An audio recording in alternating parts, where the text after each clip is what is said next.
You're tuning in to From the Thread. Yo, what's good, man? So we're back for another podcast, and this time is a very, very special international Zoom podcast. Yes, sir. Finally. Yes, FTT be hitting international standards, bro. Yeah, so who are we talking to today? Today we got Bahzad Trinos of Naked and Famous Denim. I'm saying. So we've never actually done the Denim episode. Yeah. So We're this not will be Denim quite fun, person, lah. obviously. Yeah, that's true. And yeah, so without further ado, let's get to the podcast. Alright, so welcome back to another episode of From the Thread with Isaac and Ben. So today we actually have an international podcast, right? Isn't it? Finally, we are going international level, man. International level. Finally, bro. So Ben, do you want to introduce who is our guest for today? So, today we got a very special guest from. Actually, you're Canadian, right? I'm Canadian, yeah. Yes, he's Canadian, but based in Tokyo. That's quite rare, lah. Like, Yeah, that's people quite expect rare. Canadian to be in Canada, so we got a very special guest, international level, but based in like two countries. That's mad, bro. So he's Bahzad. Is it how you pronounce Bahzad Trinos? Bahzad Trinos? Bahzad Trinos. Bahzad Trinos. Oh, so today we got Bahzad Trinos from Naked and Famous Denim. Yes. All right. I mean, we don't want to sort of ruin your introduction. Yes. So maybe for our audience that do not know who you are, you can let them know who are you, what do you do, how do you came about to do what you do. Yes. Okay. Cool. So my name is Bahzad Trinos, and I'm originally from Toronto, Ontario, Canada. And about 11 years ago, I joined up with Brandon Spark, who is the founder of Naked and Famous Denim. I was actually the first employee at Naked and Famous, and I've been with them ever since. I recently moved to Japan with my wife. My wife also works at Naked and Famous Denim with us. So she does, anyway, we're a kind of, I'll get into all that. We're a small team. We kind of do a lot of different things. But you asked me how I got to be where I am. That's a short, long answer, but so basically, I got my start in fashion in general, working retail. I was working at a luxury department store in Canada, and I kind of bounced around from departments, from working in like men's denim. I worked in men's suits, shirts and ties, that kind of thing. I ended up in women's wear for several years in the contemporary department. I tried to float around that department. One day I spent the day working on lingerie, but for some reason nobody wanted to buy it. I don't know why. Anyway. How you got into that line though, of lingerie line? Yeah. So I was actually working at a electronics store, and I was looking for a new job. And I thought, young guys, we like electronics. So, and I still love electronics, don't get me wrong. But I just kind of, I was looking around, and I wanted to, see if I can get a job at like Sony Canada or Panasonic Canada. So I was sending my resumes out, and I thought to myself, well, if I get an interview, I'm going to need a good suit. So I went online, and I went to the Holt Renfrew, that's the name of the company. I went to their website to see what kind of suits they might have had. And interestingly enough, they didn't really have much of an online, store, but they had, catalog pictures and things like that. So as I was browsing the website, I noticed a career section, and I just figured, hey, I'm looking for a job, so I might as well just send my resume. And a few days later, I got a call, and a few days later, I had an interview, and a few days later, I was working there. So I really fell into retail, fashion retail, without actually knowing too much about fashion. I was a sales guy, so I was experienced in terms of, customer service, and I was selling high-end gear. So I figured, that kind of translates, easily, because you're kind of dealing with the same demographic of people. So actually, I don't know how high-end our gear was, but I mean, it wasn't like, anyways, it was some of it was nice stuff, some of it was kind of shit, but whatever. So I ended up in fashion retail, and from there I just worked at it. I wasn't the best salesperson. I didn't know much about fabric or fashion or things like that at the beginning, but through absorbing through my colleagues from some great trainers who taught me a lot, and from magazines and websites, I just became obsessed. I went into something not knowing how much I would really love and appreciate it before getting into it. So I think I fell in to a good spot without even planning for it. Okay. I see. So for our audience that do not know Naked and Famous, what do you guys do, and how long have you guys been around, man? Okay, well, Naked and Famous Denim is it's a denim company where we make jeans in Canada, and we exclusively use Japanese fabrics. But we don't just use ordinary fabrics. What really sets us apart from anybody else in the world is the fact that we use fabrics that are pretty insane and crazy, and we like to innovate and create new fabrics that people have never seen before. Like, we've made scratch and sniff denim, we've made glow in the dark denim, reflective denim. Damn. We make the heaviest denim in the world. We make the neppiest denim in the world. We make the slubbiest denim in the world. We make alternating twills. You name it, we've done it, and we're not even done coming up with new and fun creations that are kind of out of the box and things that people have never experienced or seen before. Oh, okay. So just out of curiosity, why is it called Naked and Famous?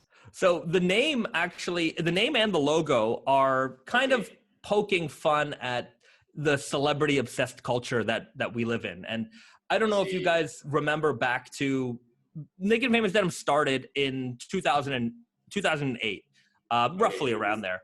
So back at that time, the brands that kind of dominated the denim landscape were very, very celebrity driven. The ads were celebrities. It was celebrity magazines and what jeans are the celebrities wearing, and being on the sales floor of a store that sold that type of product, we would literally have people coming into the store and saying, "Hey, did you see such so-and-so celebrity in such and such magazine? What jeans were they wearing?" And in fact, it was our responsibility, at least as a good salesperson, to know what these celebrities were wearing in the latest issues of these, trashy magazines, so that when people came in, I could automatically show them the jean that these people were wearing. So the thing about that time was we weren't necessarily selling the best quality jeans in the world. We were selling glamour and sex and, that type of thing. So Naked and Famous arose out of that time period, trying to create something absolutely the opposite of what was mainstream. So instead of using, crappy fabrics and spending all your money on marketing and celebrities, we used the highest end fabrics, and we spent no money on celebrities and marketing. We instead focused on absolute quality, and then trying to deliver it at the best possible price. Again, in clear opposite of like the $400 or $500 crystallized jeans that we were selling at the time. And 12 years later, 10 years later, who's around and who's not around anymore. So I think definitely that customers really appreciate value and high quality, and when you can mix fun and excitement into it, that's that stands the test of time. So the name Naked and Famous Denim and the pop art logo was kind of designed to poke fun, to look like what's going on in that kind of world, but to be exactly the opposite. That's very insightful. That's a very insightful, yeah. So, I do not know much about Canada, but how is jeans like in Canada? Is it really well received, or? Jeans in general, in Canada, everybody wears jeans. It's called a Canadian tuxedo for a reason. I don't know if you've ever heard that term before, but it's whether or not people are wearing high-end jeans or things like that. That's maybe not necessarily the case. It's a country full of many different walks of life and things like that. But everybody owns a pair of jeans. Everybody wears jeans. It's a jean nation. I spend a lot of my time looking at what people are wearing on their legs, and when I'm home in Montreal or in Toronto, and I'm just watching people walk by and seeing what's happening, and it's I'd say that mostly everybody wears jeans. Yeah, it's quite versatile, to be honest. But I think in Malaysia here, weather's a little bit hot, so but like people still wouldn't mind though in Malaysia. Yeah, because there's the entire biker scene. Biker scene tends to wear a lot of denim jeans, denim jackets. Oh yeah. Yes. But Yeah. speaking of biker wearing jeans, I know that what do you call it? There's a lot of different ounces when it comes to jeans, right? Right. Maybe you can let our audience know like how do we differentiate like salvage denim and what kind of denim should you get for depending on your lifestyle. Right. So it all actually depends. And places like Malaysia and Thailand and these, interestingly enough, we sell more heavyweight jeans in these really, really hot countries than we do anywhere else. Yeah, it's really weird. Because in the States and in Canada and in Europe, when it comes to summertime, we sell a lot of lightweight jeans and people want to wear like 10 ounces around, 8, 9, 10, 11 ounces. That's a very common weight for summertime wear. Whereas, an average weight jean is like 12 to like 13 and a half, maybe 14. That's kind of okay for all year. 14 might be a little heavy for a really hot day. And then anything above that's kind of heavy for, a summer day, I'd say. But in Malaysia and Thailand and places in like Southeast Asia, it's you guys love the heavyweight stuff. I don't know why. I think because they produce, especially because of how humid it is, the way that the jeans fade becomes really, really incredible. And I think you guys are just maniacs and you're willing to bear the heat. So you wear them anyways. You do it for the fades, and I commend you guys for doing that. But I also think that there is a strong biker culture out there. So you guys like wearing heavyweight stuff, to kind of wear it as protective gear. Whereas the thing is, like, denim on its own isn't really designed as protective gear. There is specifically, made protective gear for cycling, and there's no comparison. Protective gear is protective gear. Denim is denim. Heavyweight denim is better than lightweight denim, and it's better than wearing nothing or wearing shorts. Definitely. So there's a range of what is acceptable to wear. So I think I don't even remember what the question was. I just went on a rant. Okay, so say for example, like I don't wear a lot of jeans, but I would really like to get into it. What do you think is the best like weight for someone that's just getting into it? Yep. Into it, get something kind of average, like a 12.5 ounce to 13, 14 ounces, kind of right in the middle. So you get a real feel for what this experience is going to be all about, because those jeans are going to start out, they're going to be crunchy, they're going to be hard, you're going to have to break them in, and that's going to take about a week or two before you really start to feel like, hey, these are getting pretty comfortable. And over time, I've got a pair of these were almost 14 ounce, 13.75 ounce denim on, and some of the most comfortable jeans I've ever owned. But it takes time, and that's kind of the fun of raw denim, that over time with wear, the jeans start to fade according to your lifestyle, and they become more and more comfortable like a second skin, because all of those creases that form according to you, they formed according to you. So the way you move is like built right into the way that those jeans move. So I say start with something standard. Some people jump right in and go for all the heavyweight stuff right away. That's cool too. If you want to go that route, that's fine. But what's the standard ounce though? Standard's like 12, 13, around there. That's pretty normal weight. It's good for all year, kind of all conditions. What's the heaviest ounce that Naked and Famous have produced before? We've produced 32 ounce denim. So for a long time, that's very heavy. It's like wearing 2 or 3 pairs of jeans at the same time. We like to say guaranteed uncomfortable or your money back. We've never issued But why would people buy that heavy though? Yeah, that's true. Because people love superlatives. People love the most extreme of anything. Why would anyone buy the fastest car? Why would anyone want to climb Mount Everest? These aren't easy. Driving a fast car might be easy because you just have to put your pedal to the metal. But getting one might be hard. But you know what I mean? The biggest speaker, or the loudest speaker, all of these things are interesting to us because it's the most extreme. So making the 32 ounce denim was the heaviest weight denim in the world, and we're actually working on a 40 ounce denim right now. Damn. So that will be the heaviest pair of jeans ever made in history. There's been a couple of people who've made samples or this and that of like slightly heavier weight jeans than us. Nobody's ever done full production of heavier weight jeans than we have.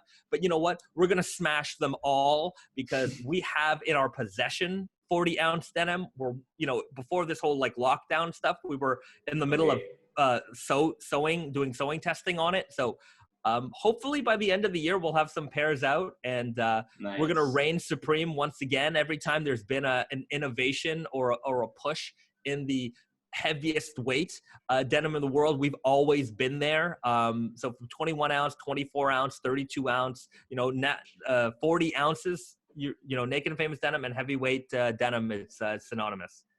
Do you think someone will actually buy it? Absolutely, 100%. We will sell them out. I guarantee. People ask me every day what the status update is on them. They want them. Damn, people are mad, bro. But have you tried have you actually tried the 32 ounce before? Of course. Yeah, they're uncomfortable. They're not, it's like wearing a rug. But how long does it take to like soften up though? You know what? One of our staff in our Montreal office, he's actually working on breaking in his second pair. So he pretty much only wears the 32 ounce denim. And how long? 6 to 8 months probably before I would say they're really comfortable. Mm-hmm. Comfortable. I mean, for a 32 ounce pair of 32 ounce jean. So yeah, it takes some time. For those out there that do not know much about denim, so how does the breaking in process works? Like I've heard from some of my friends, they would work out in it and like just try to really go ham at it. Just sit on the beach and stuff. Yeah, like that. well, everything you do, from sitting on the beach, going to the cafe, working out, going to whatever it is, doing construction, everything you do contributes to the way that your gene fades, because your gene will fade according to your lifestyle. So just going back to the science of how your genes fade, it all has to do with, well, especially the way our genes fade, because the way that we dye the yarn that goes into making our fabrics is a process called dyeing. So what they do is they take the cotton yarn, and it's kind of a beigey or a white toned cotton, and it's dipped into a vat of indigo, and it's pulled out, and then it has time to dry. And then they dip it back in and they pull it out, and then it has some time to dry. And they do this on these kind of giant mechanical machines.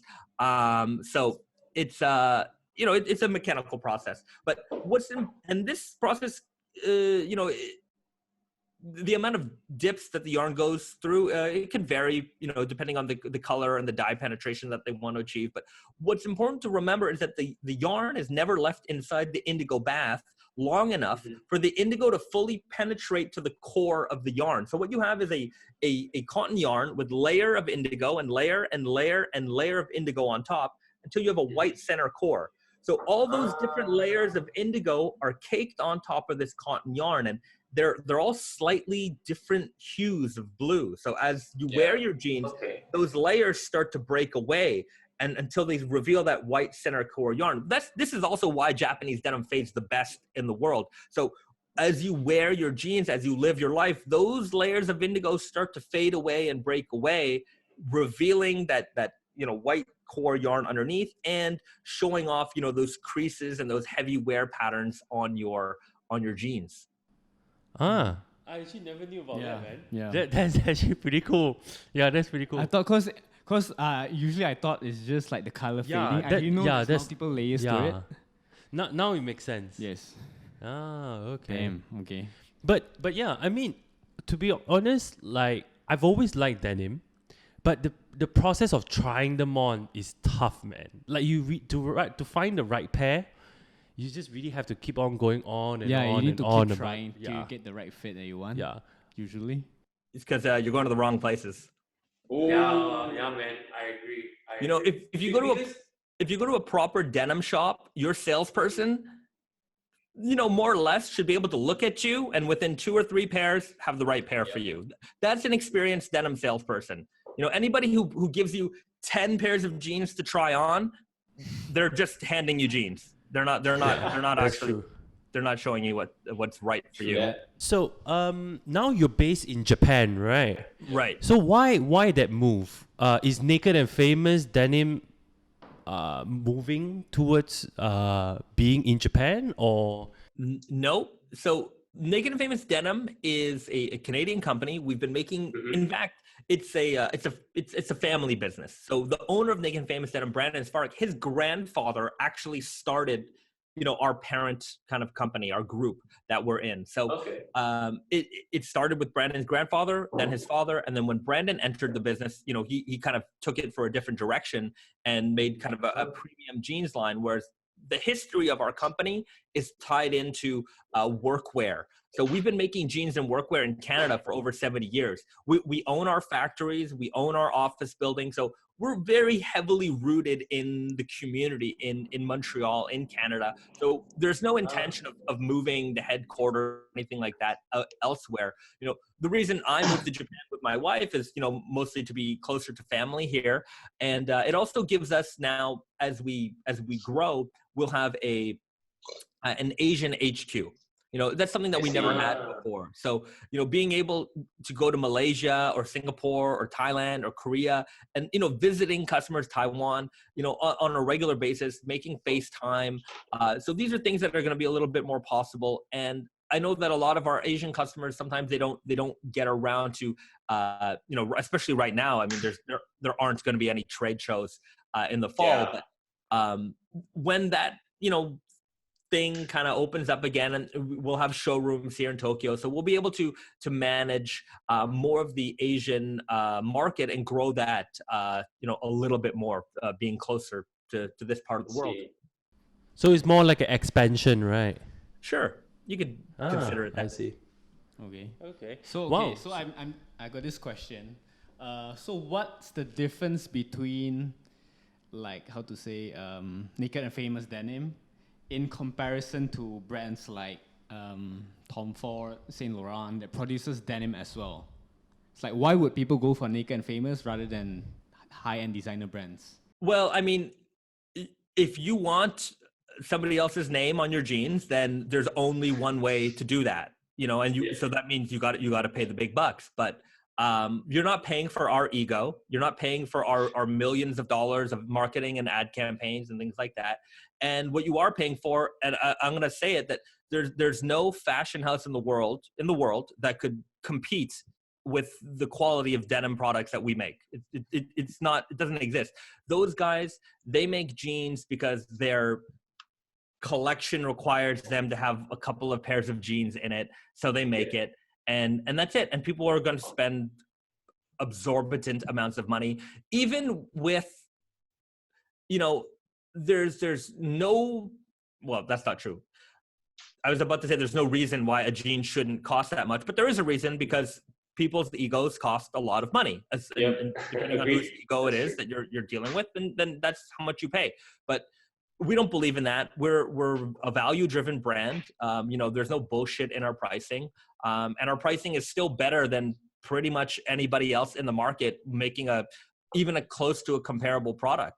And the reason why we can offer great prices is because we own our office building. We don't even pay rent there, for example. So these little costs never get built into the price of the product. So let's talk about advertising and marketing. How much do you think a single page ad in GQ magazine costs?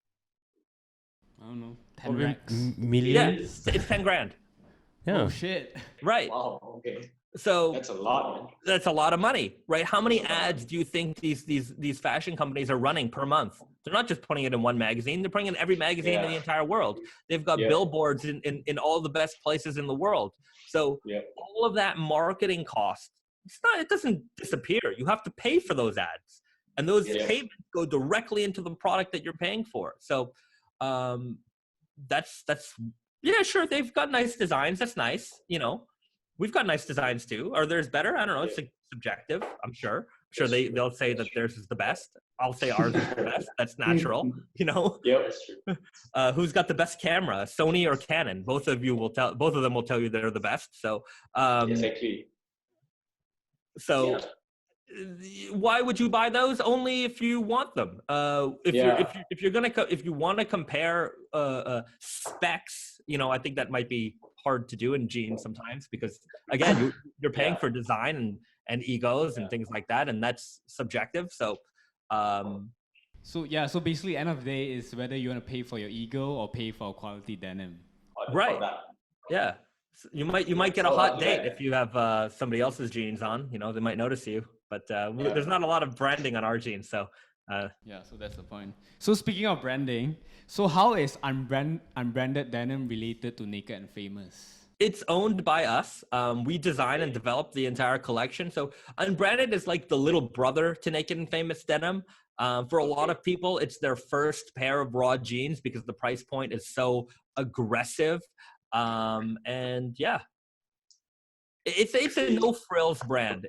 It's straight to the point. Even less branding than Naked and Famous denim. So much so that there's not even a brand name. It's just unbranded.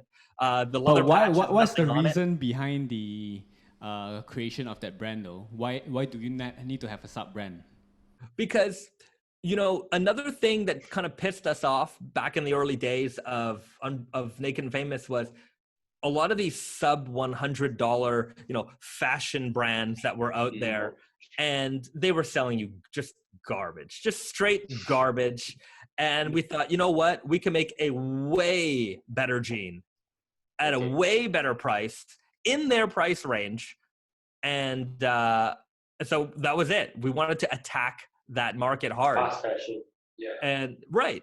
So we did. And again, we're still around. And some of those brands that were really huge and big, and I'm sure they made a lot of money at some point, probably more money than we're ever going to see. But anyways, they're not around anymore. So, it just goes to show you, again, value and quality stand the test of time. That's true. But to be honest, I'm kind of glad to see like Denim has since now went this approach. Yep. I like before this, I think probably about 5 to 8 years ago, at least in Malaysia, it's really, really hard for you to find proper quality denim. Yep. Like if you want them, you just have to go to fast fashion outlets and just get them, which is quite frustrating. Yeah, because the quality it's not up to par. Yes, the quality isn't up to par. The fit is not as classic and whatnot. Yeah, it wears out damn fast lah. Right. Yeah, that's true. So I'm kind of glad that like over the recent years, people have appreciation for it a little bit more, right? What do you think about it? Do you think for Canada is the same thing as well? Like you guys, like probably maybe back then people used to go for the fast fashion brands, but nowadays more and more young people are appreciating proper quality denim. Well, I think that fast fashion people are still attracted to that. I mean, it's accessible. They're in every mall. They've got a good price point. It's hard for, and it's a price point that especially young people can afford. So, I'm not saying that not all of our products are even close to the price points that they're offering. So there's still demand for that. But what has happened is that, especially with the internet, and people start to research and learn more about their products. So it's not uncommon for people to understand that there's a demand for the best jeans in the world, or there's a demand for the best headphones in the world. People are much more aware and in tune with the fact that, hey, I don't have to buy the brand that is in the store, at the big chain store, I can do a little research online and find out that there's people out there making really, really incredible stuff at a better price, and I can have access to it. And it's kind of like secret knowledge, and people love discovering that kind of stuff. Yeah, it's secret tech, and because they know it, and they're the, kind of influencer in their crowd of friends, so-and-so is we all kind of have that friend who kind of knows everything. Hey, which laptop should I buy? Which speaker should I buy? So because there are so many more people like that, and people are just aware of all of these little niche markets, the word spreads, and places like Reddit and different online forums have spread the knowledge of raw denim throughout so much so that it isn't just this little internet thing. Every now and then, you'll get a pop on mainstream, publications, such whatever magazines will talk about it. But Yeah. it's coming, and people are smarter. They're smarter than they've ever been. So people do their research, they look online, they find out about stuff, and they really are into the things that they buy. More so than ever before, and because there's more of that, our industry grows a little bit more with it. We're not taking over fast fashion. Those guys are $1 billion corporations. We're never going to be able to achieve that level of. Maybe one day. Maybe we'll achieve it one day. I don't know. You never know. But you never know. but we're not there right now. I mean, we're not even close. Yeah, I mean, you've brought up a pretty good point. Like nowadays, the consumer wants to be more aware about the products that they've been getting, right? Isn't it? Yeah. And I also tend to feel that the mindset is different right now because people tend to buy less but good rather than more but the quality is bad.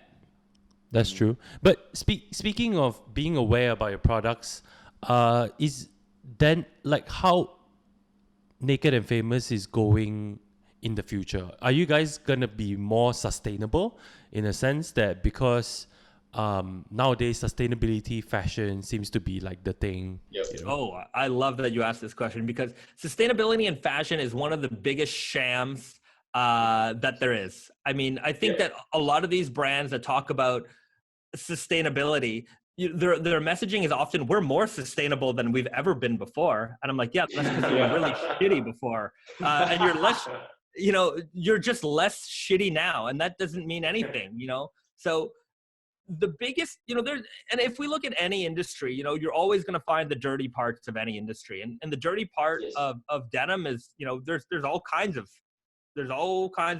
things that are a little not great. But we manufacture in Canada and we manufacture in Japan. So, in terms of environmental standards and wages and things like that, we're paying the top of the top. It's not like here in Japan that they're just dumping, wastewater back into the river. No, everything is recycled here. Everything is taken care of to the top level degree. But, one thing that people don't realize about clothing in general is that it's hard to recycle clothing. So when you're buying a lot of stuff, even these fast, maybe there's a fast fashion company that's saying, oh, we're more sustainable and blah blah blah. So what? You're still encouraging your customers to buy. They still want their customers to buy 20, 30 pieces a season. You know what I mean? Adding up to filling their closets up like crazy. Whereas our encouragement is wear your jeans until they're destroyed.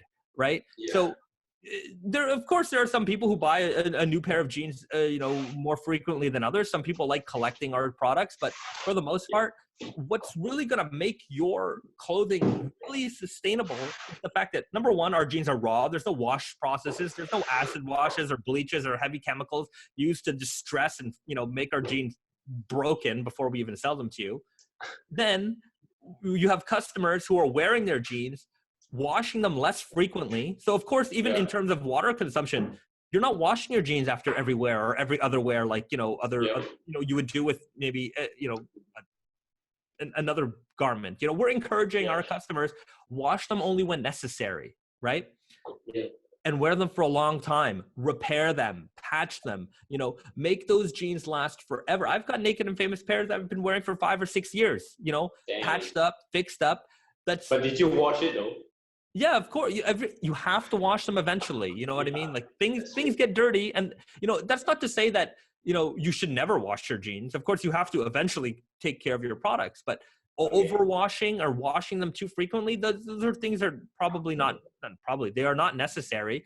And when you talk about the entire sustainability cycle, that's some pretty big stuff right there. So, not adding to your closet consistently and wearing the stuff that you have and wearing them for a long time, repairing them, that is very sustainable. And that's stuff that, the raw denim community really, really strongly supports. Yeah, actually, you know what? I totally agree. I think nowadays, a lot of young people tend to gravitate towards workwear or things that can last a really, really long time just to buy less. And I think it's a great way to promote sustainability that way. But But then again, since people are buying lesser now, does it affect the business though for a denim company? Does Like, it, well, I because- mean, our business model isn't so much wrapped around we expect people to buy, 20 pieces a season. Our business model is based off of growth of, person to person. So if I have a pair of raw denim jeans and I wear them and I like them, I tell a friend. And that friend says, hey, you know what? Maybe I'm going to like that. And I'm going to wear them. And I'm going to tell another friend. So that's really how our community has been driven for so long. And, maybe you buy a shirt, maybe you buy a hoodie, and, you wear it and you enjoy it for as long as you can. But, we're not a fast fashion company. Those guys, they expect you to buy pieces and pieces and pieces every season. They want you to come in every week. And as much as I would like you to come and visit us every week and come to our store, that's very nice. That's not our aim. We've never had a marketing meeting thinking, how can we get people to buy 20 pairs of jeans this season? It doesn't make sense, especially in a raw denim world where we're telling people to wear their jeans and beat them up. Of course there's collectors, there's people who just genuinely enjoy our products and like fabric and things like that. And that's a different category of customer. That's a very small, minority of maybe high purchasing customers. But, the average customer buys, a couple pieces a year maybe, and they wear them for a long time. Wow. What speaking of a couple of pieces, what would you say like most of your customers would purchase? Like what kind of fits? Yeah. It depends. So right now we have a couple of different fits, but our main fits are it's a fit called the Super Guy, a fit called the Weird Guy, and a fit called the Easy Guy. Europe and in Asia, we sell a lot of Super Guy. So like our skinniest fit, it's like I would call it like a needle leg. Well, not quite a needle leg. It's not super skinny, but it's a little bit slimmer in the thigh and then tapers down. Yeah, okay. We've got a Weird Guy, which is like a regular kind of tapered leg jean. And then we have another fit called the Easy Guy, which is our relaxed tapered jean. So a little bit more room in the seat and the thigh, and then with a sharp kind of taper from the thigh down. So the Easy Guy, it does well in the States. It does well online. It does well for a couple of different people. I'm not a typical relaxed fit jean body, but I like wearing relaxed fit jeans because, I like the loose feel. So I see. the Easy Guy kind of does double duty. So if you're a bigger guy, a more athletic build, it's a skinny fit for you. But if you're a slimmer build, it's a kind of a comfort Baggier fit. Yeah, that's right. And the Weird Guy is like the average, every kind of normal body type, I would say, that fits most people. So Asia and Europe skews a little bit more on the slimmer side, whereas North America is a little bit more diverse in terms of body, in terms of fits, and the fact that they do consume the Easy Guy fit more than kind of other parts of the world. I see. Okay, interesting. Yeah, as I was looking through your website, I really like your strong guy fit. That's really cool. Like for me, I like that really classic, old school kind of denim. So it's kind of refreshing to see that you guys are also bringing options like that for the public.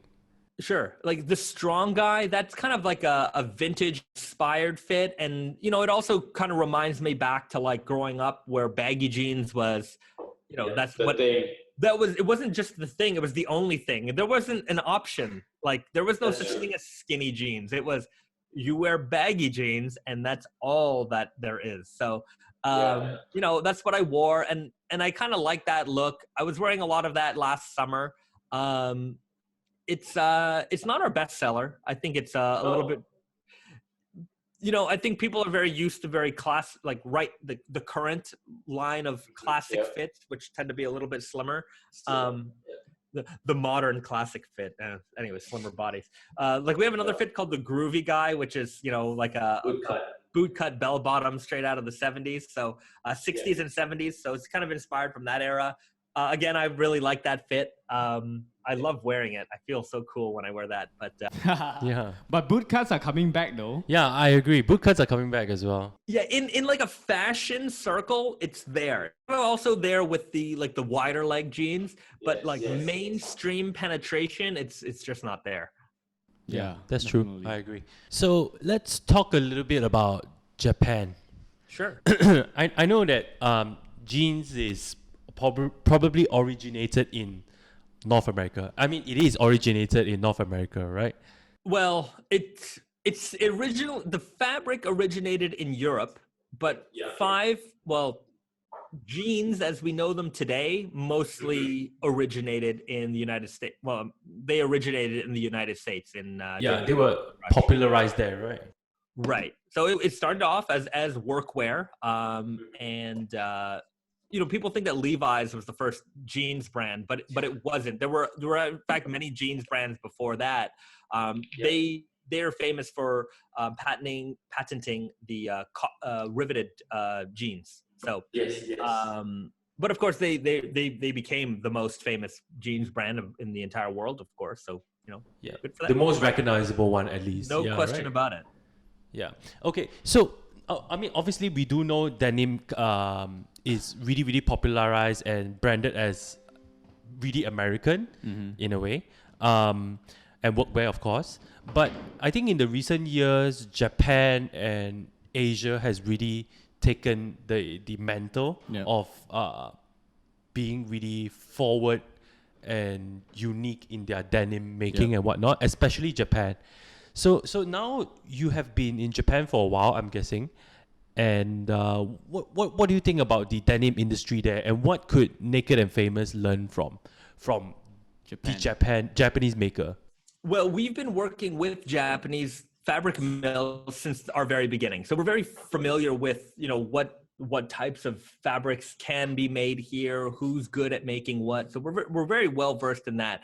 I think in terms of what Naked and Famous Denim can bring to Japan, is maybe a younger spin on the denim market. The denim market here tends to, especially the raw denim market, it tends to skew a little bit older. So a lot of this is nostalgia for some of these older gentlemen, because jeans back when they were kids was a hot commodity. That was not something you could easily get. So you would get it, especially for the demographic that a lot of these kind of like brands are targeting. So when they were kids, they might have seen some American soldiers with some jeans, or maybe they were getting jeans imported from the States, but there weren't many kind of jean options here. So we don't kind of live in that vintage reproduction world, and in terms of the fabrics that we create, they're very different from trying to be a repro brand. We're not trying to make fake Levi's. That's not our MO. A lot of brands, that's their whole thing. We want to make authentic reproductions of these old jeans.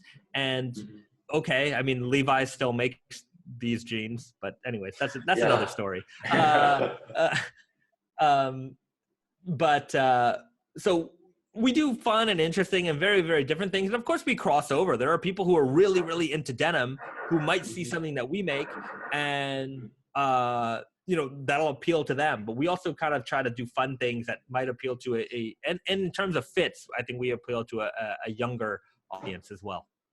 Okay, that's an interesting insight, because I've always thought that when it comes to denim, Japanese people are a little bit more open to different, but it seems like it's more of a nostalgia kind of. They still prefer the vintage fits, don't they? Yeah, I think just in terms of like of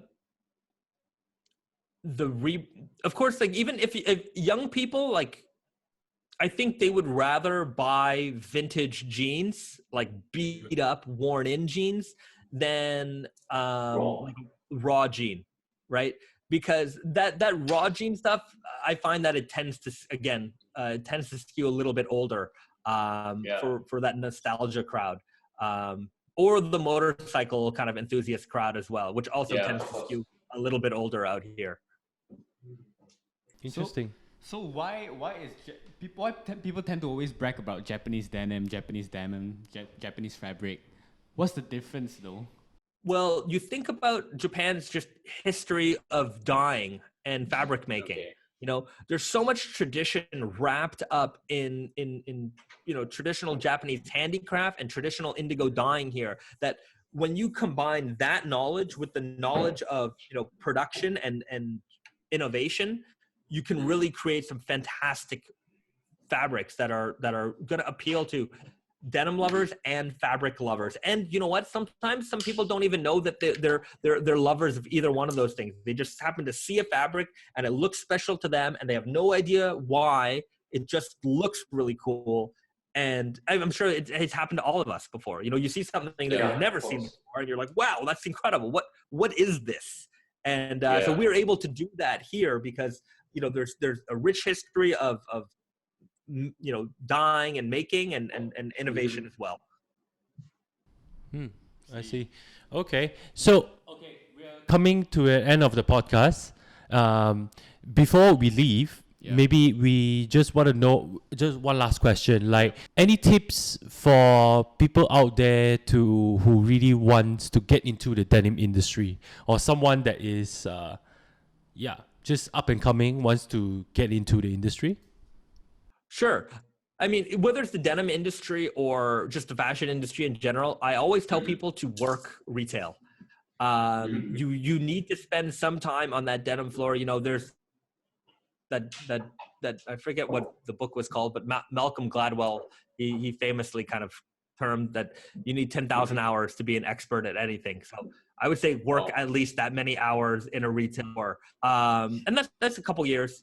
But the thing you learn about people and fashion from working in a retail store is, number one, you learn the importance of customer service, selling the product, what makes a product sell, what appeals to a customer. You even within that time, you'll see brands come and go. So just understanding everything from the sales floor, and then working your way up to production, and then marketing and things like that. You'll build a better product that way because you'll know the entire life cycle of that product. Some people get into fashion and they're very creative. They can make a really, really interesting product, but they don't realize that the product that they make has no floor appeal. They don't know why it's special on a sales floor. Or sometimes they make something that is so intricate that the salesperson, and I unfortunately, not all salespeople are very good at their jobs. Yes. They're never going to be able to explain that to the customer. So everything, all that work that you've put into that gets lost in translation. So, finding the right balance of what is necessary to put into a product in order for, the salesperson who's representing you to be able to sell that to somebody and still make it sound special. Those are all things that you need to understand. So work the sales floor for some amount of time, so you get a good feel of that. Yeah, start from the bottom, right? Pretty much. Okay, one last question before we go. I remember that you all have the championship fading belt. Yes. The championship. So so do explain to the audience, like, how does it work? So at Pronto, we actually the idea is that there's so many denim brands out there, and they always have these fading contests. And these fading contests are usually, okay, I wore my jeans, and then you send some pictures, that you stand on stage and somebody gets picked, and it's very boring. The jeans are nice, but the spectacle of it is very whatever.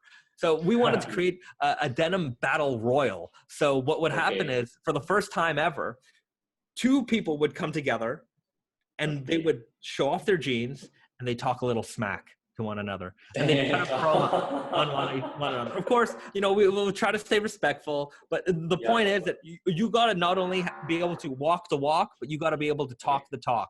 So we would have a bracket set up where people would sign up and then work their way up to the championship. And at the Pronto Denim Carnival, we would announce the champion there on stage. We'd have a main event. So and then we would crown the winner, and they would get the belt. And we made the belt with a fantastic belt maker in the United States. They make some of the best. I think I got something on my lip. And they make some of the best championship belts out there. They make for the WWE. They make for the UFC. So this wasn't some kind of, trophy store crappy belt. We went all out and had a proper championship belt made. It cost many, many, many, many dollars. It's golden. It's got crystals in it. It is beautiful. And nice. it's a real title, a real accolade to have, and not just some, at the end of these jean competitions, everybody claps and they get a pair of jeans. And it's like, I already have jeans. What do I need another pair of jeans for?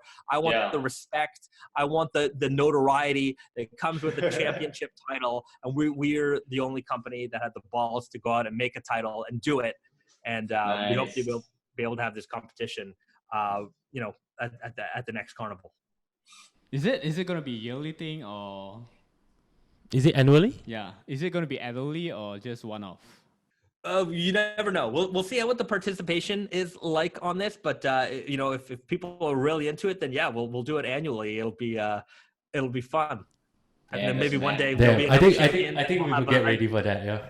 Yeah, we'll have I can imagine down the line. We'll have a night of champions where all the champions come back and they're clashing. It's like WWE, man. Yeah. That's nice, man. Okay, it was really, really nice talking to you. I think you really gave a glimpse to our audience what Naked and Famous is about. Yeah, it's really all about the attitude. Like not giving a fuck. Just really going out there. Fuck the name, man. Just go for quality, man. That's basically. Yeah. And pretty much that's what Denim has always represented. Yep, exactly. It's no bullshit. It's no bullshit. Yeah. There's no bullshit. So, thank you for coming on this podcast with us. Thanks for your time, man. We really learned a lot about denim and the industry from you as well. So, hopefully till next time, we'll see you guys again. Yeah. Absolutely. All right. Thanks for having me on. Take care, man. All right. End of the podcast, Ben. Finally. Yeah. First time doing Zoom, man. This is really, really tough. Weird, but okay, because no choice. We need to hit that international level, man. Yeah, that's true. So if you like the podcast and you like the denim brand, or you want to check out the denim brand, do check them out at Naked and Famous Denim on Instagram or their website. Either way. Yep. And these podcasts will be available on Spotify, Apple Music, Anchor FM, all the cool and latest streaming platform. And if you want to see both of our faces and how the Bahzad looks like, do check out our podcast on YouTube at Messes MY. Okay? Sir. If you like us, please give us a follow. YEAA 4 P's. Yeah, and Benjamin.wave WAV, you know what I'm saying? Yeah, for more interesting and maybe juicy live updates of our podcast and other things. Yes, okay, so till then, I guess we'll see you guys at the next podcast. This is Isaac here. And Ben. Okay, ciao. Next time.